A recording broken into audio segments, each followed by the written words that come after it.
여자가 세상을 바꾸다. 유영소. 나무들의 어머니 왕가리 마타이. 경계를 넘어선 여자들의 풀뿌리 운동. 벌써부터 태양이 뜨겁게 내리쬐는 오전. 무랑가 지역 메리초 경찰서 부근의 그린벨트 지역에 열댓 명의 여자들이 경찰들을 에워싸고 있다. 여자들한테 포위당한 경찰이라니. 고래고래 질러대는 여자들의 목소리가 도끼와 톱을 든 경찰들을 주춤하게 만든다. 당장 그만둬요. 당신들이 무슨 권리로 우리 나무를 베는 거야? 우리가 심고 거름주고 물을 줬어요. 나무는 우리의 정성이고 꿈이에요. 우리는 나무를 키워번 돈으로 조그만 수성가게를 열었어요. 하지만 그런 돈보다도 우리에게는 나무가 필요해요. 케냐에는 나무가 필요하다고요. 맞아요. 나무는 이 땅이 황무지로 변하는 걸 막아줘요. 그린벨트 운동을 하는 우리를 어떻게 보는 거예요?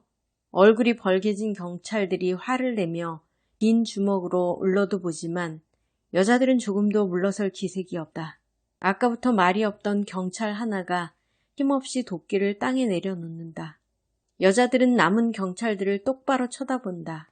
알았어요, 알았어. 나무를 베지 않을게요. 그러니 여러분도 돌아가 주세요. 나이든 경찰의 말 한마디에 또 한 번 시끄러워진다. 야호, 우리가 해냈어. 우리가 나무를 지켰어요. 고마워요. 정말 잘 생각하신 거예요. 나무 만세, 케냐 만세. 얼마 안 되는 월급으로 고민하던 경찰관 몇몇이 나무를 베어 팔아서 돈을 좀 벌어볼까 했던 것이다. 그러나 나무를 지키려고 달려온 여자들의 힘은 강력했다.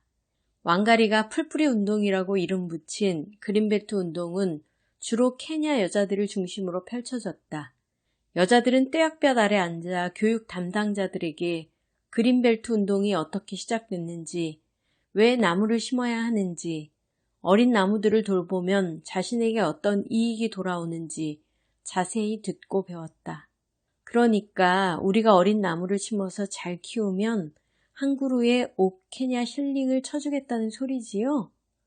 씨앗이랑 묘목도 다 나눠주고요. 몇 년만 고생하면 작은 빵가게라도 열 수 있겠네. 아이고, 이렇게 좋을 수가. 교육 현장에서는 묘목을 가꾸기 위해 할 일들, 그 어려운 노동의 의미와 성과, 그동안 전혀 보호받지 못한 케냐의 숲과 자원들, 잘못된 정책과 그에 따른 영향, 케냐 사람들이 주장해야 할 권리와 의무 등 수많은 이야기들이 오갔다. 이야기는 서로의 생각을 나누고 키우는 토론으로 이어졌다. 바로 거기서 민주주의를 향한 케냐 국민들의 소망이 함께 자랐다. 콩밭 한 귀퉁이에도 나무를 심을래요. 함께 돌볼 수 있을 것 같아요. 벨트에는 나무를 2배는 더 심어야 해요. 이런 기후에서는 심은 나무의 절반이 죽어버리거든요. 빨리 자라는 나무가 좋긴 하지만 그렇다고 무조건 외국에서 나무를 들여오는 건 생각해 봐야 해요. 뭐였더라? 뭐라고 했었는데? 아, 맞다. 생태계.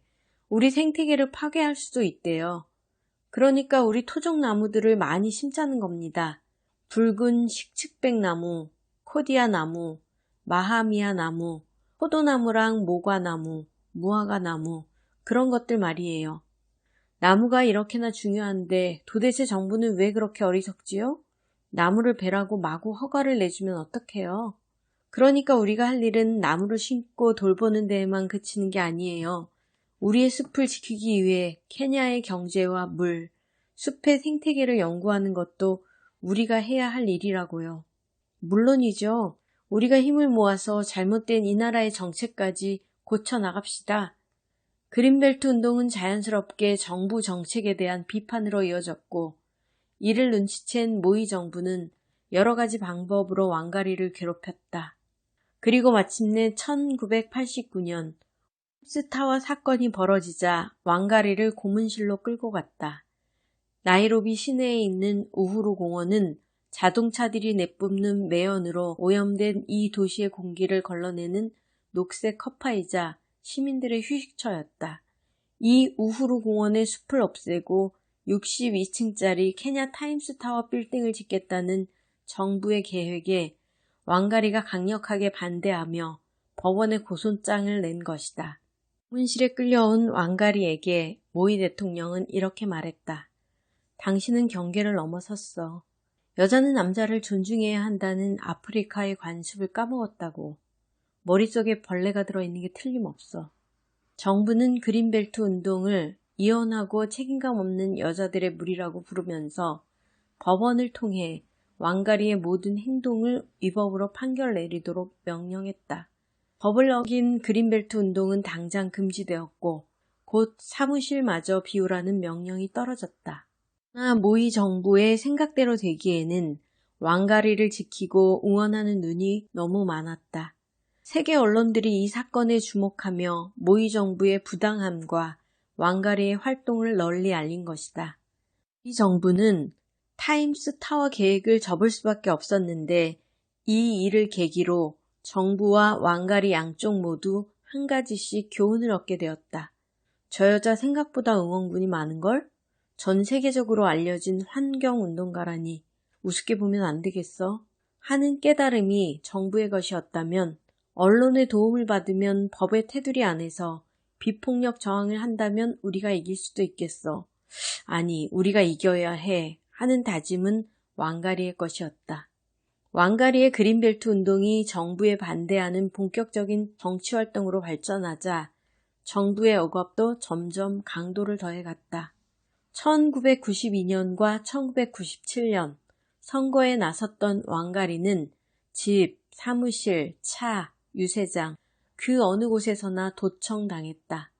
납치하겠다는 위협을 수도 없이 받았으며 군인에게 얻어맞거나 무장경찰에게 체포되어 감옥으로 끌려가는 일들을 종종 겪었다.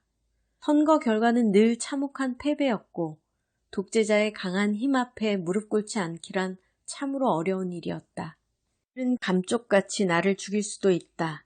그래, 충분히 그럴 수 있어. 그러나 그것만 생각하면 다른 일을 할 수 없다. 잊자, 잊어버리자.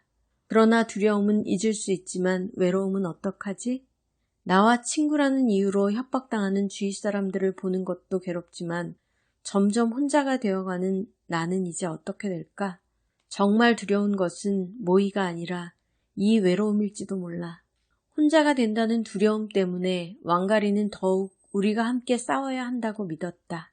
함께 싸우는 우리가 되기 위해 왕가리는 1992년 정치범 어머니들의 모임인 자유의 어머니들이 우후루 공원에서 아들들의 석방을 요구하며 단식 투쟁을 벌이는 시위에 동참했다. 왕가리는 공원 한쪽 자유의 구석에서 코앞으로 날아드는 체류탄에 위협받고 머리를 내려치는 몽둥이의 정신을 잃으면서 시위를 계속했다.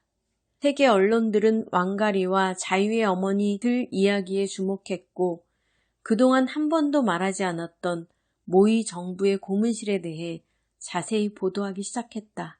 결국 모이 대통령은 또 한 번 물러설 수밖에 없었다. 자유의 어머니들의 아들들은 이듬해 봄 드디어 감옥에서 풀려나 어머니 품에 안겼다. 여자가 세상을 바꾸다. 유영소